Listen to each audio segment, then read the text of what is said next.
If you're hungry all the time, you probably need more protein. Why? Well, what drove an 11-month-old boy to eat salt straight out of the salt shaker? And why did an infant in the 1920s choose to drink straight cod liver oil, something that kids notoriously hate? Well, here's a 1928 study on newly weaned infants who completely decided their own diets. They were presented with a wide variety of meats, milk, eggs, fruits, vegetables, juice, and cereals, and they either pointed at or just grabbed what they wanted. If the babies could pick the right foods, they could get all the proteins, vitamins, and minerals that they needed. The infants ate in weird patterns. They ate a bit of everything, but depending on the week, they would eat astonishingly large amounts of beef, then the next week they might be eating tons of eggs, and then would switch to cereal the next week. They ate a wide variety of foods, even choosing to eat bone marrow, liver, kidneys, and raw beef. It's raw. In the end, the babies grew to be very healthy. 5 babies entered the study with rickets, but by the end, they all had beautifully strong bones. The researchers analyzed the content of all 36,000 meals the babies ate, and they found that they were indeed choosing a variety of foods that made for a nourishing and nutritionally complete diet. One child who was vitamin D deficient when first introduced to the study chose to drink straight cod liver oil, which is rich in vitamin D. In a different 1940 study, an 11-month-old boy who had a disease that prevented him from retaining sodium chose every day to eat an abnormal amount of salt all by himself. He ate the salt straight out of the salt shaker, and while he didn't eat crackers, he would lick the salt off of them. These old studies support this idea that our bodies can, to some degree, make us crave foods that we need the most. This is where something called the protein leverage hypothesis comes in. It basically says that because the body knows it requires a lot of protein, it will compel you to keep eating to get more protein. Eating the same number of calories, you'll be hungrier on a low protein diet than you would be on a high protein diet. So for example, you might be full for a while after a 400-gram ribeye steak, but might be craving some snacks not too long after eating 2 Big Macs, even though both of these meals got you about 1,140 calories. The difference is the ribeye steak is giving you 96 grams of protein, but the Big Macs only gave you 52 grams of protein. There's actually a lot of evidence for this protein leverage idea. Every single human obesity study you will ever look at in the history of medical literature, the more protein people ate, the better. A study from just this year found that on average, each 1% increase in protein lowers total calorie intake by about 1%. A 2005 study found that people eating a 30% protein diet lost more weight and had lower hunger scores than people eating a 15% protein diet. A 2011 study found that people ate more calories if they ate a 10% protein diet instead of a 15% protein diet. In that study, the people on the low protein diet were craving more savory foods. Their body was craving things that taste like they should have protein in them. You want your steak? Yeah, right now! Good. Here's your steak. People think it's crazy that I've eaten 200 grams of protein for almost 20 straight years, every single day. I like eating protein. It fills me up. I feel good on it. That's why I do it. I think we all understand to some degree that protein is very filling. I bet you could imagine yourself polishing off 1,500 calories of pizza and ice cream pretty easily, but 1,500 calories of just lean beef will leave you sweating and struggling to swallow in between deep breaths. Oh, here come the meat sweats. There's a couple ways protein blunts your appetite. One idea is what's called the aminostatic hypothesis, that says essentially the body is always trying to maintain a certain level of amino acids. When it senses that there is not enough amino acids present, it will make you hungry.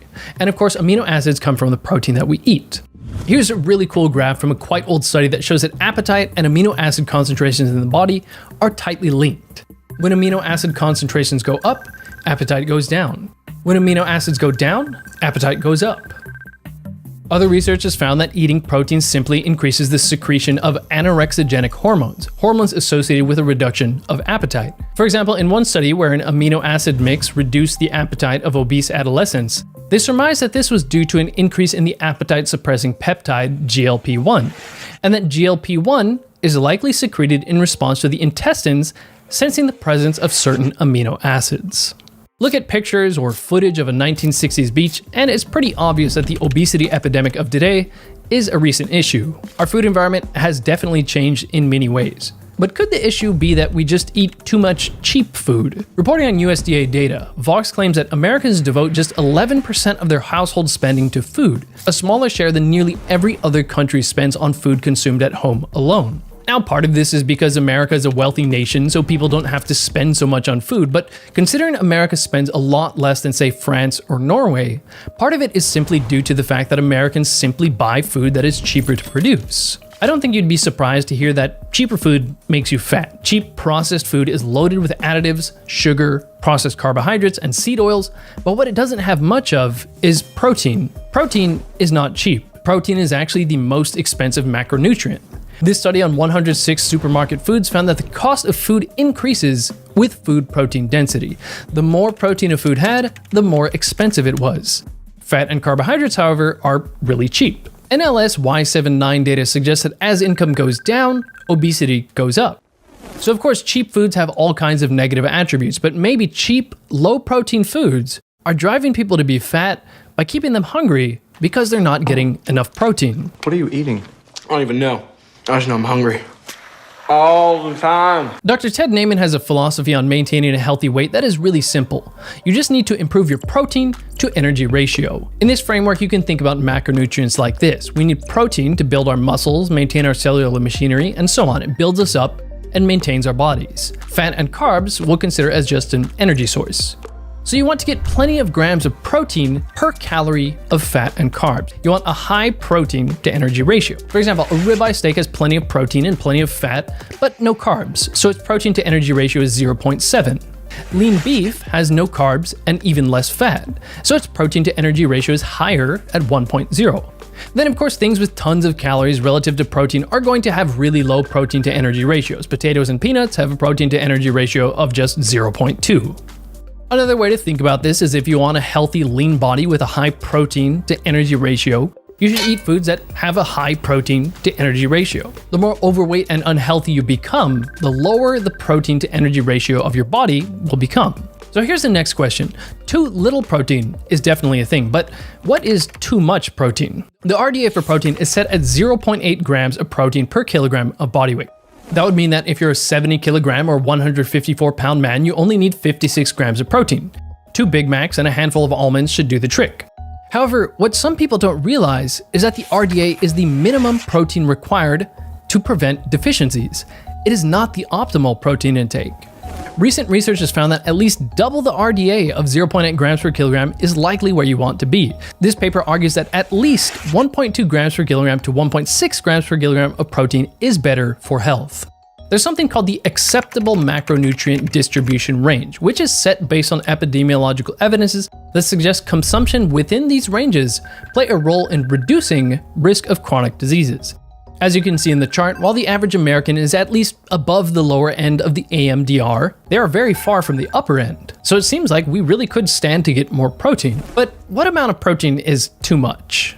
Well, that hasn't even been established. In human randomized control trials, optimizing for protein, those people always do better. It improves satiation, better body composition, healthier lean muscle mass, better insulin and glucose control. Dr. Gabrielle Lyons states that we haven't seen any negative effects from upper limits of protein, 3.3 grams per kilogram, which is 4 times the RDA. There has not been, to my knowledge, any evidence to support higher levels of dietary protein having any kind of negative effect. Ever. One study having women eating over 4 times the RDA, as much as 3.4 grams per kilogram per day, didn't experience any negative health effects. The US and Canadian Dietary Reference Intake Review concluded that there was not sufficient evidence by 2005 to establish an upper limit for how much protein can be safely consumed. But maybe you've heard of this idea that protein is bad for the kidneys and liver.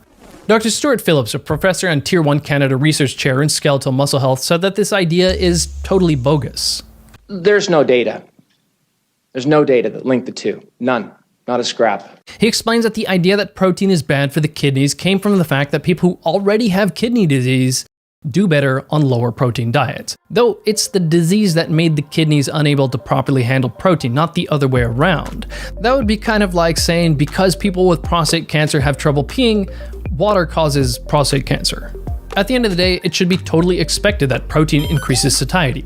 Of course, your body makes you eat because it is urging you to get a certain amount of minerals, nutrition, and amino acids. So if you haven't gotten the protein your body needs, why would it signal you to stop eating? Protein is obviously a very vital nutrient. It's much more than just the brick and mortar used to build muscle. Of course, our bodies don't require protein, but the amino acids that protein is composed of. This review article, Amino Acids, Metabolism, Functions, and Nutrition, lays out that amino acids act as cell signaling molecules, regulate gene expression, act as key precursors for producing hormones and important biological substances like dopamine, serotonin, epinephrine, norepinephrine, and thyroid hormones, just to name a few. And further, evidence shows that dietary supplementation with amino acids is beneficial in ameliorating obesity, diabetes, cardiovascular disease, metabolic syndrome, and infertility. And amino acids are beneficial not just for optimizing muscle growth, but also for preventing excess fat accumulation on the body. Amino acids have all kinds of important functions. There's a whole academic journal dedicated to them. One other thing about hunger. It's well known that we all have a hunger for salt.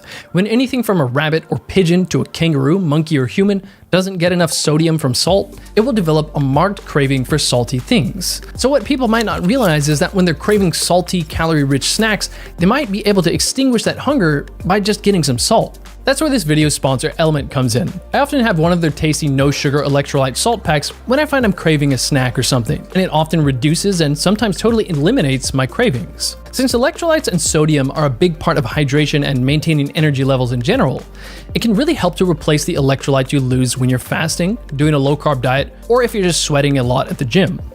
I often feel a lot better if I hydrate myself with Element while drinking my coffee because this reverses the dehydrating effect of the caffeine. Element tastes great, and there's no junk in it. It's just a good balance of electrolytes, sodium, potassium, and magnesium, a bit of flavoring, and some stevia. If you don't want any flavoring, you can just get the raw unflavored type. If you go to drinklmnt.com/whatI'veLearned, you can get a free sampler pack with any purchase.